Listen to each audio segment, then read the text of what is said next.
Boombox. Hola a todos, bienvenidos a Calamares en su tinta, este espacio para que hablemos un poco de historia, de historias, de personajes raros y curiosos, de libros, en fin. Ustedes saben que esta va a ser nuestra cuarta y última salida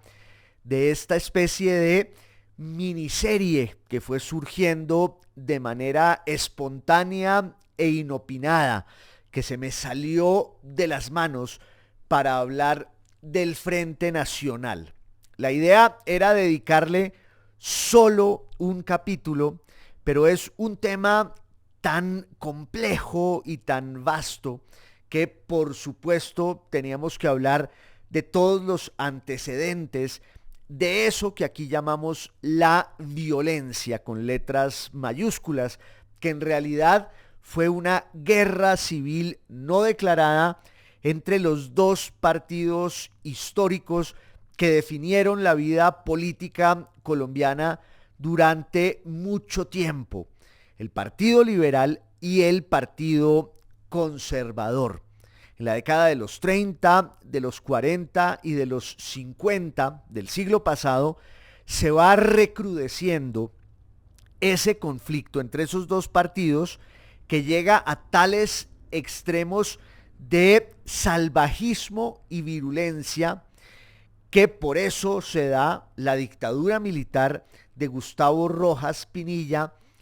que no es menos brutal ni menos represiva. De hecho, pues es un momento en el que va mudando esa violencia liberal conservadora hacia otras formas de descomposición y de deterioro que llevan a que los partidos históricos, sus élites, sus líderes, en el liberalismo y en el conservatismo, hagan un armisticio para liquidar, para acabar la dictadura de Rojas, pero también para suprimir las causas esenciales de la guerra civil no declarada. Eso es lo que usualmente llamamos el Frente Nacional, que en sus orígenes iba a ser un frente civil, una coalición entre los liberales y los conservadores para repartirse el poder con gotero, de manera absolutamente minuciosa, y acabar de esa forma, ya digo, con los factores esenciales que llevaron al conflicto, que llevaron a la guerra civil no declarada. El Frente Nacional hoy pues goza de un gran desprestigio, digámoslo de forma paradójica, porque todo el mundo, o casi todo el mundo, le enrostra y le endilga buena parte de las desgracias y maldiciones que le sobrevinieron a la sociedad colombiana desde la década de los 70 del siglo pasado, casi hasta los años 90, por no decir que hasta hoy. En realidad el Frente Nacional pues va de 1958 a 1974, pero luego su sombra se proyecta por muchos más años, y más o menos cuando viene el tránsito de la nueva constitución, la de 1991, es cuando el desmonte real del Frente Nacional empieza a mostrar sus virtudes y empieza a permitir una visión un poco más distante, decantada y crítica sobre lo que pasó allí. Pero la idea, pues claro, era hablar de eso, y sin embargo el tema nos fue desbordando, como que rompió todos los cauces y todos los diques, y llevamos con esta 4 salidas. Prometo que ya es la última y nos vamos a ir sobre otro tema, pero es importante ahondar en lo que pasó en la Colombia de mediados del siglo pasado para desmenuzar eso que fue el Frente Nacional, para matizar también esos juicios tan rotundos que hay sobre sus efectos, sobre sus consecuencias, un poco también sobre sus causas, porque como lo hemos visto aquí en estas 3 y 4 salidas, el Frente Nacional pues fue también una medida de emergencia para volver por el cauce de la vida civil a instancias de una dictadura militar cada vez más represiva, cada vez más violenta y cada vez más corrupta. Digamos que la Colombia de los años 30,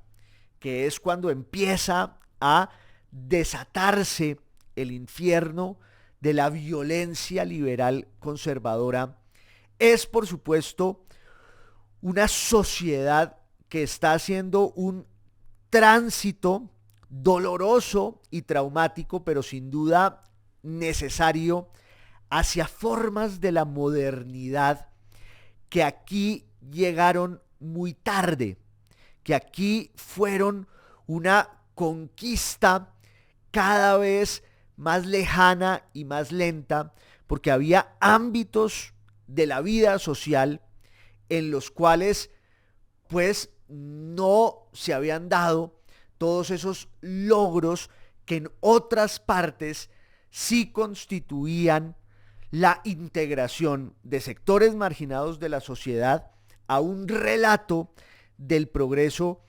que incluía la resolución de cuestiones fundamentales como por ejemplo la cuestión eclesiástica, que fue uno de los temas principales de la confrontación política y partidista en la Colombia del siglo XIX, pues aquí se fue decantando y se fue resolviendo con la República Liberal la cuestión de la tierra y de la propiedad de la tierra en el campo, la cuestión universitaria, la cuestión laboral, la cuestión social en su acepción más amplia. Y eso fue lo que significó la República Liberal, pero en un contexto internacional cada vez más agitado y enrarecido, porque en los años 30 y en los años 40 en Europa los gobiernos son por lo general gobiernos de fuerza, dictatoriales. Ya la revolución bolchevique, la revolución comunista, lleva más de 2 décadas de andadura y casi como una reacción frente a la amenaza del comunismo internacional que se irradiaba desde Moscú, pues surgen en Italia el fascismo italiano, en Alemania el nazismo y definitivamente Occidente pues marcha un poco como un sonámbulo hacia el abismo de la guerra, una segunda conflagración global, la Segunda Guerra Mundial, que va a ser la continuación, entre otras cosas, de la Primera Guerra Mundial. Hay autores que hablan de una sola guerra mundial en el siglo XX, como una guerra de los 30 años, que empieza en 1914 y que acaba en 1945. Pero en la década de los 30, el contexto internacional influye mucho en la definición del discurso de los partidos políticos y sobre todo de sus conductores, que acusan recibo de todas esas influencias ideológicas, doctrinarias, de lo que está ocurriendo en España, de lo que muy pronto va a ocurrir en toda Europa a partir de septiembre de 1939, cuando empiece la Segunda Guerra Mundial. Si uno hiciera una periodización de la República Liberal con todas sus conquistas, con sus luces y sus sombras, pues podría ir a trompicones de periodo presidencial en periodo presidencial. Es una buena forma de narrar un momento de la historia que por supuesto es más amplio, más dilatado, que no se puede limitar solo a esa enunciación escuelera de quién era el presidente y de cuándo a cuándo gobernó. Pero es que también hubo una cierta diferencia de talante y de matiz entre los grandes artífices de la República Liberal, porque ustedes tienen a un personaje como López Pumarejo, que era el que jalonaba realmente pues esa empresa transformadora. Fue él el que persuadió a los liberales de que tenían que llegar al poder primero, y si lo hacían tenían que hacer una apuesta muy ambiciosa para lograr desde la dirección del Estado los grandes cambios que necesitaba la sociedad colombiana, entre otras cosas, para que esa bandera no fuera exclusiva de las izquierdas, que se fueron quedando un poco al margen justamente por la forma como el liberalismo logró cooptar esa causa de la cuestión social y la fue llevando a cabo desde los distintos gobiernos de eso que luego, con la perspectiva de la historia, se va a llamar la República Liberal. Es el gobierno de Olaya del año 30 al año 34, el primer gobierno de López, que es el más ambicioso y radical desde el punto de vista de las transformaciones que tienen que llevarse a cabo desde la dirección del Estado. Luego, en 1938, y ya ante la perspectiva del fin de la Guerra Civil Española y el inicio de la Segunda Guerra Mundial, el gobierno de Eduardo Santos entre el año 38 y el año 42, y luego desde el año 42 hasta el año 46, la segunda administración, la reelección muy turbulenta de Alfonso López Pumarejo. Otra vez, pero claro, no era solo el liberalismo el que estaba en la arena. En la otra orilla, me gusta la etimología de la rivalidad, porque en latín ribus quiere decir orilla. El rival es el que está siempre del otro lado, en la otra orilla, en la otra riba del río. De suerte que el conservatismo, que estuvo en el poder durante más de 40 años, desde la Regeneración hasta 1930, pues vive el duelo del gobierno, la viudez del poder, ahora con el liderazgo de Laureano Gómez, y ante esa discusión doctrinaria en las entrañas del Partido Conservador sobre la deriva ideológica de ese partido, que antes tenía unos principios muchísimo más claros, vinculados pues con la gran tradición conservadora del mundo hispánico, de Latinoamérica, y Colombia no era la excepción. El Partido Conservador, como el gran defensor y reivindicador de la herencia de España en América, un partido muy cercano a la Iglesia Católica, y lo siguió siendo, solo que en los años 30 y en los años 40, pues ya estaba todo el influjo de esas corrientes internacionales de la derecha, que ya he dicho yo aquí, la gran excepción o el gran fenómeno político del siglo XX, junto con la irrupción del socialismo, del comunismo y todas sus distintas especies y versiones, la rusa, luego la china, etcétera, etcétera. Pero el gran fenómeno político del siglo XX, de la primera mitad del siglo XX, es el hecho de que el conservatismo, la derecha,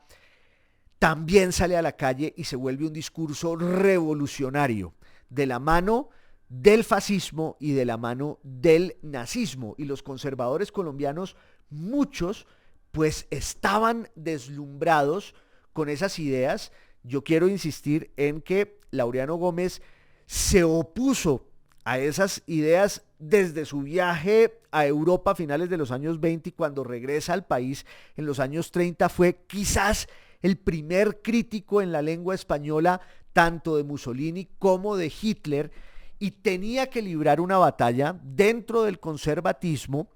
contra quienes sí estaban alineados con esas ideas fascistoides y filonazis. Pero luego viene la Guerra Civil Española y el conservatismo asume esa misma idea, digo el conservatismo colombiano, de que hay que librar una cruzada nacionalista y ultracatólica contra ese proyecto republicano, liberal, disolvente de los masones, de los progresistas que están aliados con los comunistas. Ahí sí Laureano Gómez era pues muy paranoico y conspirativo, entonces invoca la imagen, la idea esa del basilisco, un monstruo que es el liberalismo, que tiene distintos miembros que de alguna manera se van impregnando de todas esas ideas perversas de la modernidad descreída, atea e ilustrada, que tiene una cara burguesa y una cara socialista. Pero el liberalismo aquí se estaba arropando de todos esos valores para llevar a cabo una obra, decían los conservadores, disolvente desde la dirección del Estado, y eso era la República Liberal y había que combatirla. Había que combatirla en el terreno político y electoral, pero el conservatismo se margina de las elecciones, declara la abstención y entonces, ¿qué queda? El ámbito, la tribuna de la prensa y la confrontación ideológica y luego ese escenario cada vez más enrarecido y perverso de la vida en las ciudades y en el campo, donde los liberales y los conservadores se estaban matando, porque además desde ese promontorio, desde ese pedestal tan cómodo de los clubes sociales y de la prensa, los grandes conductores de ambos partidos fueron radicalizando cada vez más su discurso. Yo no quiero decir aquí que todos fueron igual de responsables porque hubo unos más radicales que otros, pero si la interpretación de la violencia colombiana, la violencia política bipartidista, liberal, conservadora, con letras mayúsculas, la guerra civil no declarada, que llevó a la dictadura de Rojas, si la explicación de eso es que hubo solo unas mentes perversas que atizaron el horror y el infierno y que del otro lado había unos repúblicos que se dedicaban solo a hacer periódicos y a reivindicar los valores más altos del espíritu liberal, pues esa visión es equivocada porque realmente el enrarecimiento y la radicalización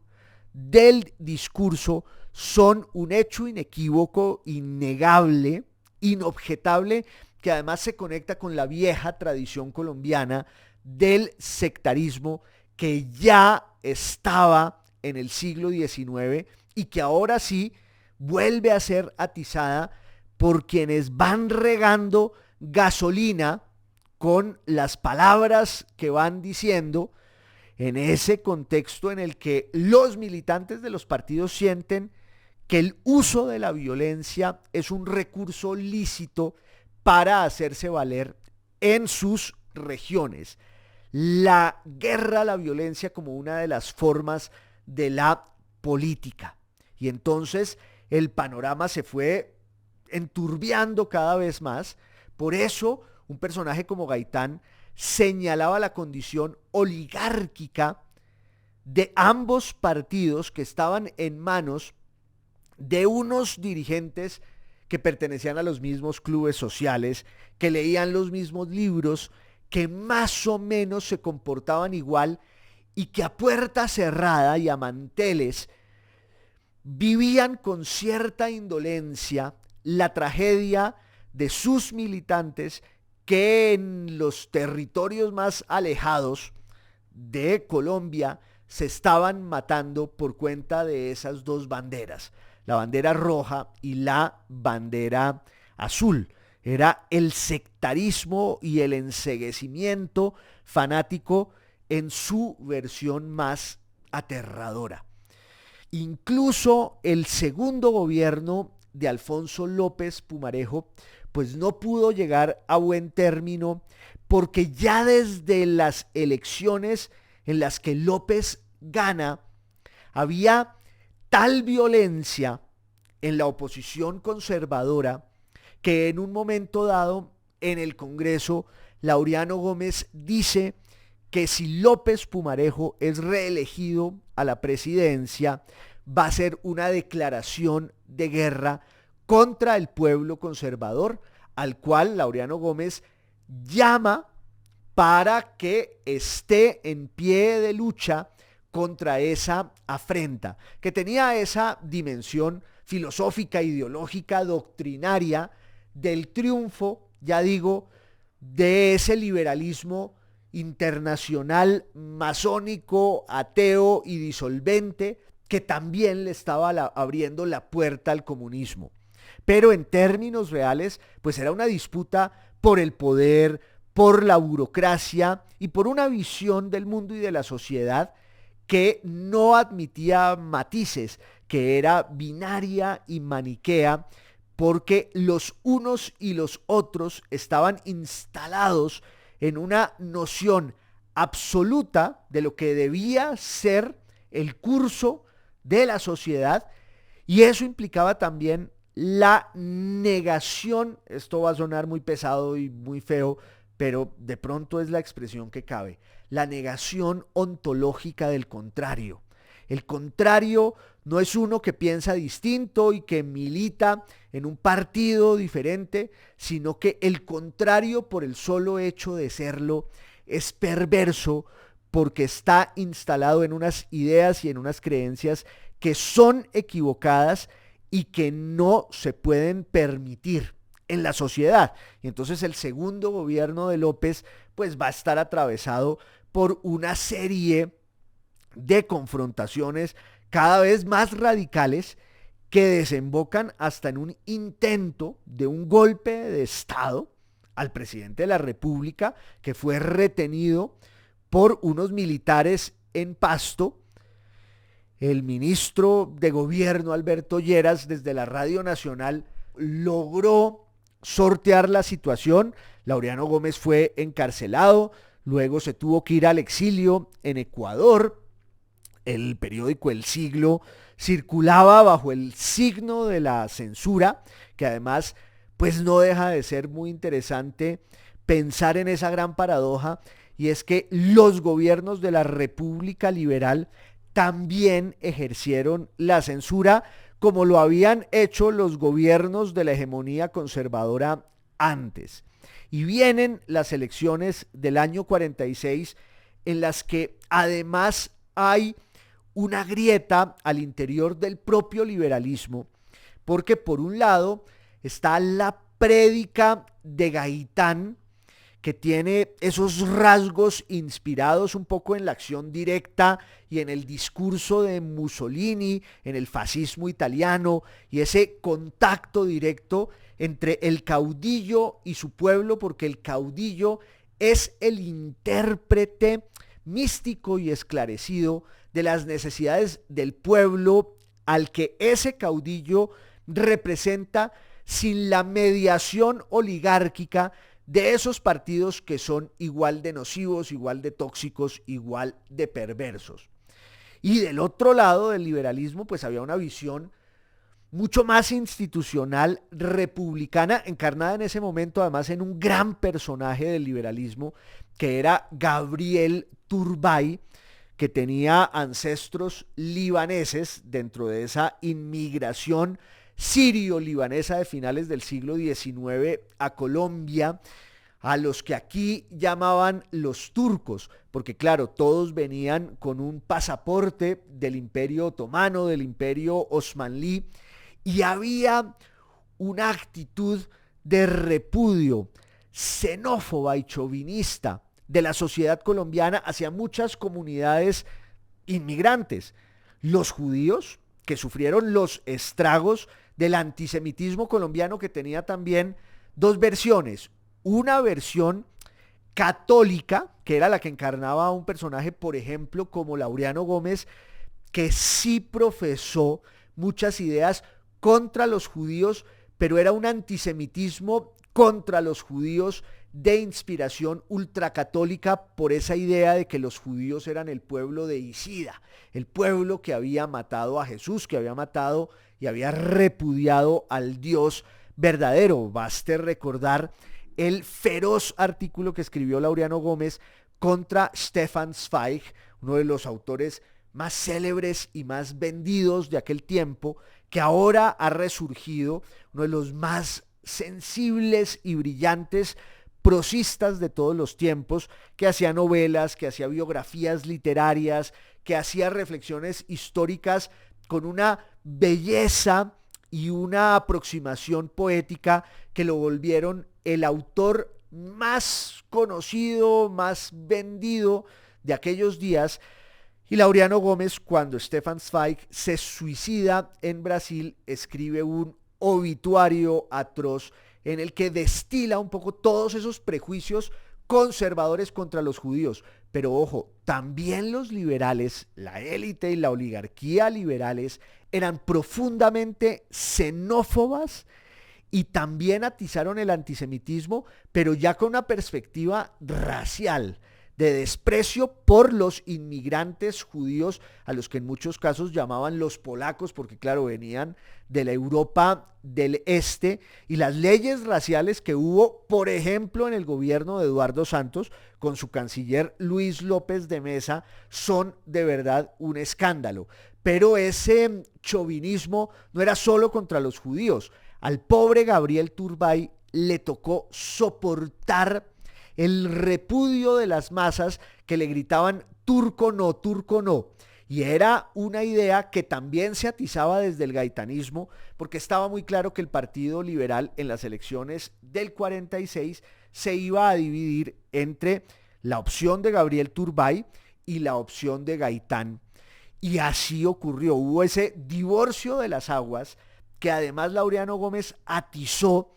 con verdadero cinismo, porque fue el gran vocero de la candidatura de Gaitán desde el periódico El Siglo, y hubo una especie de coalición inesperada, claro, el caudillismo que siempre coincide entre el gaitanismo y el laureanismo, y Laureano Gómez aprovecha el momento para que cuando el Partido Conservador lo proclamara como candidato presidencial, él le iba a dar la antorcha, la posta, a un personaje que no suscitaba los mismos recelos y las mismas prevenciones que él, que es Mariano Ospina Pérez. Y fue así como en el año 46, además de una serie de escándalos también de corrupción que sacudieron el gobierno, el segundo gobierno de López Pumarejo, el famoso escándalo en su momento del hijo del ejecutivo Alfonso López Miquelsen, que además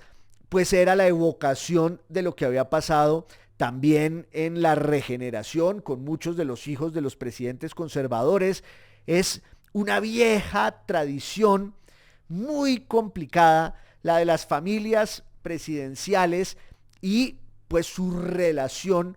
no solo con el poder, sino también con el poder económico. De suerte que al final y de manera muy atropellada y también muy lánguida, la República Liberal se acaba porque el Partido Liberal se divide en dos y llega a la presidencia, llega al poder otra vez el Partido Conservador de la mano de Ospina Pérez, con una salvedad, y es que obviamente las demás instituciones del Estado tenían mayorías liberales,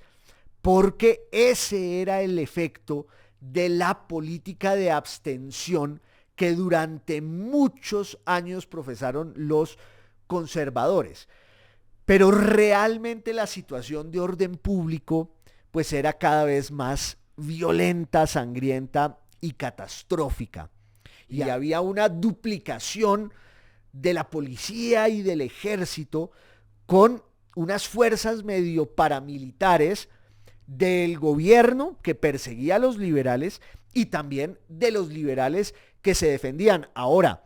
el reclamo de los conservadores durante la República Liberal era un poco el mismo. Los liberales y sus ejércitos privados nos persiguen y nos matan. El problema de esa situación, más allá del análisis minucioso que uno pueda hacer sobre las responsabilidades particulares y las dinámicas de esa que ya era una guerra civil no declarada, el problema está en lo que he señalado aquí. Por un lado, la tradición del sectarismo, la religión de partido,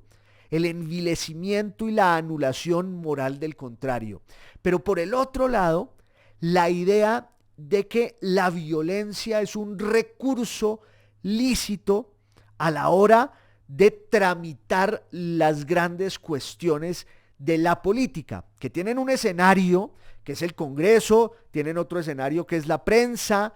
tienen el espacio ese de la sociedad para que allí se vayan dirimiendo pues las grandes cuestiones y los grandes debates entre quienes piensan distinto, y eso pasaba de manera muy gratuita y muy vana y muy fácil a un territorio de confrontación física con las armas en la mano que se fue volviendo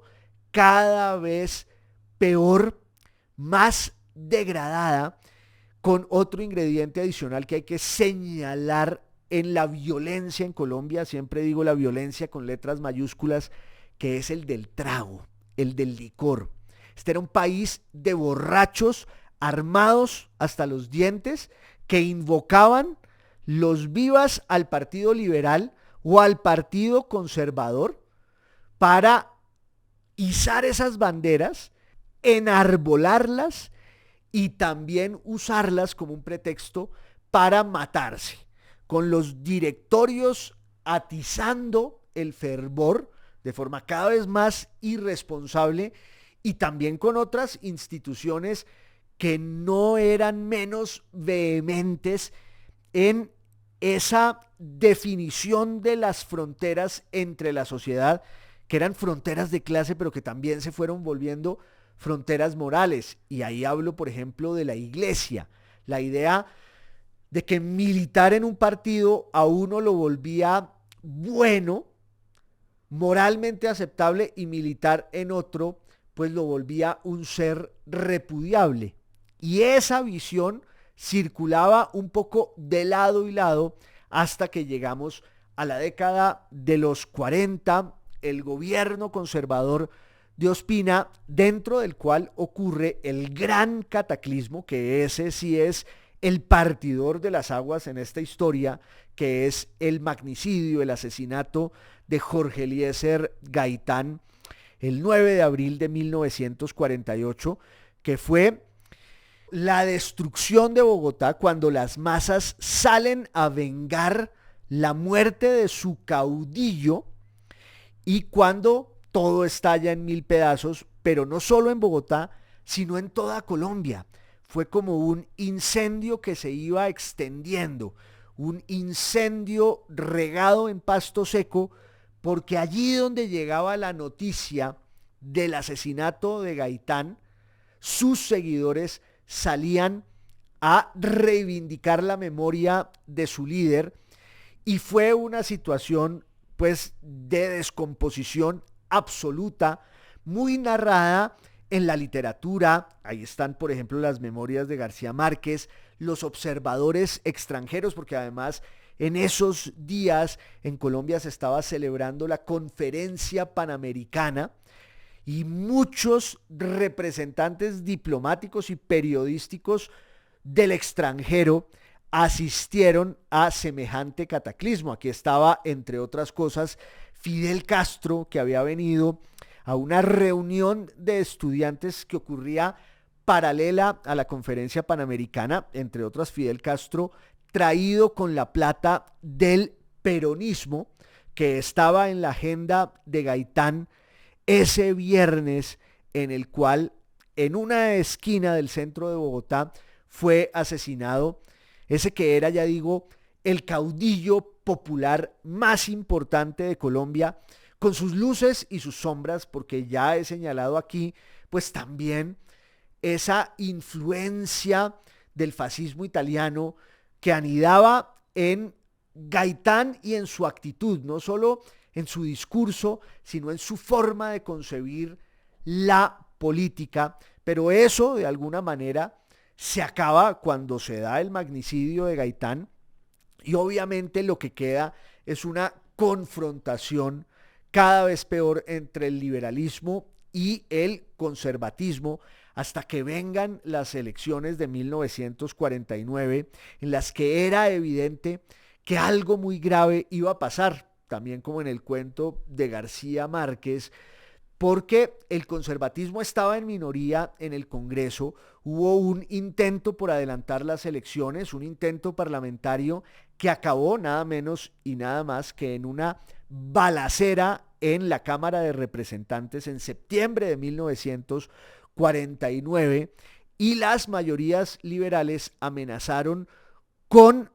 enjuiciar al presidente de la República, y Ospina, invocando el estado de sitio, cierra el Congreso, cierra todas las instituciones y empieza lo que muchos llaman la dictadura civil del Partido Conservador, porque vienen luego las elecciones de finales del 49 en las que el Partido Liberal se retira con su candidato, que era Darío Echandía, y Laureano Gómez gana las elecciones y empieza un gobierno en el que estaba todo ese ímpetu ingenieril, esa obsesión suya por dominar la materia, que ya lo había señalado yo aquí, era esa gran paradoja de un orador y un caudillo que por un lado tenía la mentalidad binaria del ingeniero civil y por otro lado una serie de obsesiones más bien teológicas y morales que llegan a ese gobierno que va a durar realmente un año, porque a Laureano Gómez le da un derrame cerebral, se tiene que retirar del poder, queda en ejercicio el designado, que era un prohombre del conservatismo que se llamaba Roberto Urdaneta Arbeláez, que además tenía una tradición de armonía entre el conservatismo y el Partido Liberal, porque realmente sus grandes amigos estaban en la élite del Partido Liberal, pero ya la guerra civil no declarada pues no tenía reversa, no tenía vuelta atrás. Hubo una matanza de unos soldados en septiembre de 1952 y en el entierro de esos soldados la policía conservadora, otra vez con el estímulo perverso del licor, salió a quemar las casas de varios dirigentes del Partido Liberal, entre ellos la de Alfonso López Pumarejo, la de Carlos Lleras Restrepo, el periódico El Tiempo, y fue realmente el momento en el que Colombia exhibió su peor cara dentro de este contexto del que estamos hablando aquí, de esa violencia desbordada, arrolladora y atizada por el sectarismo y por las pasiones políticas, hasta que finalmente viene el golpe de Estado del 13 de junio de 1953. Eso tiene un contexto ahí muy particular, casi anecdótico, y es que Laureano Gómez, que era el presidente titular, pero que estaba postrado en la cama, se entera de que el ejército, o más bien los servicios de inteligencia del Estado, lo que se llamaba el G2 en ese momento, estaba torturando gente, en particular a un industrial que se llamaba Felipe Chavarría Olózaga, y cuando Laureano Gómez se entera de eso, pues empieza a indagar y se da cuenta de que en efecto ese rumor es cierto, y en un lugar tenebroso en el centro de Bogotá están torturando gente. Entonces él va donde el designado, que es Urdaneta, y le dice: el Partido Conservador pues va a arrastrar el baldón, se decía antes, el lastre, el estigma de promover y prohijar y tolerar esta violación de los derechos humanos. Hay que llamar a calificar servicios inmediatamente al comandante de las fuerzas militares, que es el general Rojas Pinilla, que entre otras había llegado allí justo en los gobiernos conservadores porque era muy conservador, había tenido una participación represiva en el Valle del Cauca, porque era una guerra civil no declarada en la que además ya empezaba a rondar el fantasma ese de la Guerra Fría, de que era una lucha contra los insurgentes y que eran unos bandoleros perversos los que estaban en el campo tratando de atentar contra los valores sacrosantos de la sociedad civil. Finalmente, el designado le dice a Laureano Gómez: si nosotros deponemos a Rojas, pues Rojas nos desaloja y nos saca del poder a nosotros, que fue lo que en realidad pasó. Y muchos de los que se consideraban víctimas y enemigos de esos gobiernos conservadores, pero en particular del gobierno de Laureano Gómez, que además quiso hacer una Asamblea Nacional Constituyente en la que tenía una especie de delirio corporativista de inspiración más que española, realmente portuguesa, con una idea que también era de inspiración bolivariana, en un momento además en el que en toda América Latina están dándose unos brotes dictatoriales que van a derivar en el hecho de que el gran género literario en América Latina pues fuera la dictadura y también el exilio, y eso produjo con gran riqueza y con gran fertilidad toda una serie de reflexiones desde la literatura sobre el arquetipo del dictador. Y ahí pueden ir citando ustedes títulos de novelas que se ocupan de esa maldición latinoamericana. En el caso del proyecto laureanista de la Constitución Corporativa, pues él quería rescatar como esa noción de Bolívar de que muchas veces la democracia liberal representativa no logra abarcar todas las cuestiones de la sociedad que tienen una dimensión mucho más orgánica en la conciencia de las familias, en la división de los oficios y de los trabajadores. Eso era también, pues, la lectura fascista y falangista de la sociedad, y Laureano quiso hacer esa constitución aquí, y curiosamente la constituyente en la que se estaban discutiendo distintos proyectos de constitución va a ser el espacio en el que se legitime la dictadura de Rojas, aplaudida, ya decía, por muchos de los que se consideraban víctimas y enemigos de la dictadura de Laureano Gómez, o así la llamaban, y entonces son los primeros en aplaudir y en decir que era un golpe de opinión, como lo dijo Darío Echandía, y celebrar desde las páginas de los periódicos liberales la llegada de Rojas, que era como un flagelo para la dictadura de Gómez. Y finalmente esa dictadura de Rojas fue la que terminó cerrando El Espectador, cerrando El Tiempo y sacando al exilio a muchos de esos que lo aplaudieron al principio. Hubo otros que se plegaron, como siempre pasa aquí, porque lo que buscan es el poder y medrar en los favores de quien tiene las riendas del Estado en la mano, y enriquecerse y usufructuar las mieles del gobierno y del régimen, hasta que al final la situación es insostenible, y en 1956, por la inspiración de López Pumarejo, que llevaba años diciendo que Colombia necesitaba un frente nacional y un pacto entre liberales y conservadores para apagar la guerra civil no declarada y la matanza, pues el gran intérprete y vocero de López Pumarejo, que era Alberto Lleras Camargo, va hasta España, donde estaba en el exilio Laureano Gómez, en la costa alicantina,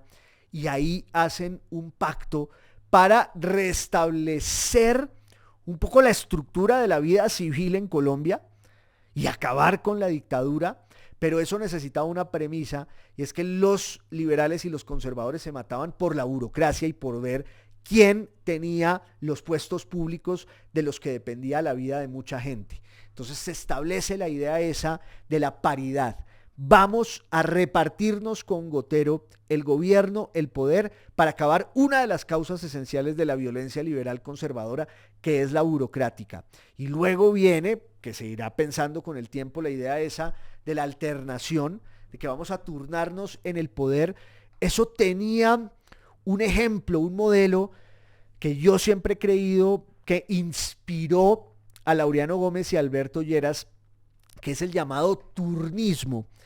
que llevaron a cabo en la restauración borbónica después de la fallida Primera República Española en la década de los 70 del siglo XIX, los dos grandes conductores del liberalismo y del conservatismo, que eran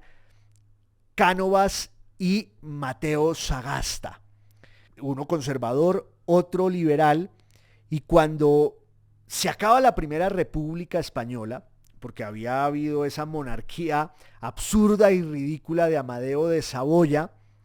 que desató pues tantos conflictos de todo tipo en la Europa de los años 60 y sobre todo 70 del siglo XIX, pero con la restauración borbónica, los jefes de los partidos dicen: vamos a turnarnos el gobierno. 2 años tú, 2 años yo. Y así vamos saltando en este carrusel para que la visión del mundo que ambos profesamos pues quede reflejada en el manejo del Estado. Ese es el famoso turnismo de la restauración borbónica, que de alguna manera, entre otras, inspira esa noción de la alternación que llevó a una lucha desde los periódicos, desde el empresariado, desde los partidos contra la dictadura, hasta que en mayo de 1957 Rojas se tiene que ir y empieza ahora sí el engranaje del Frente Civil contra la Dictadura, que se va volviendo ese Frente Nacional que se va a inaugurar en 1958 con el primer presidente, que es Alberto Lleras. Cuando se posesionó Alberto Lleras, el presidente del Senado era Laureano Gómez. Los dos signatarios de los acuerdos del Frente Nacional, el acuerdo de Sitges y el de Benidorm,